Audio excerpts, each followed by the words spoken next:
Well, SpaceX's new Dragon module is on its way home after undocking from the International Space Station. The capsule has been docked at the ISS for the last week, and splashdown in the Atlantic Ocean is expected within the coming hours. Now, if the mission is deemed a success, NASA is expected to approve the Dragon capsule to transport astronauts.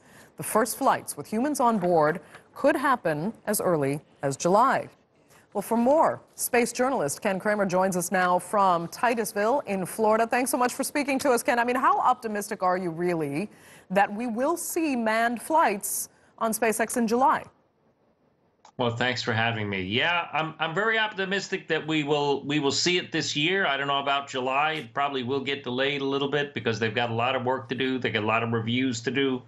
There's some upgrades to the capsule that have to be done for this flight, so the timing is very tight. So I don't know about July or August, but it should be soon thereafter. And then Boeing's going to come online also with the competing Starliner. So we'll have actually two systems to launch people. Wow. I mean, what do you make of the fact, though, that this is a private commercial venture, launched by an entrepreneur, now with the assistance of the U.S. Public Space Agency? Do you think that's really the future of space travel and exploration?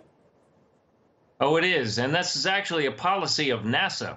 So NASA has given contracts to SpaceX and Boeing to develop these private capsules. They're not developing them on their own. So this is being done to replace the shuttle, and it's also being done to make it cheaper because the shuttle was expensive.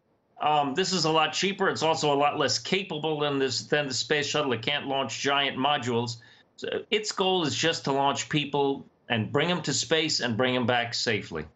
And I mean, in that, all private space exploration ventures have had to move with commercial tourism. So how else can you get billionaires to spend their money?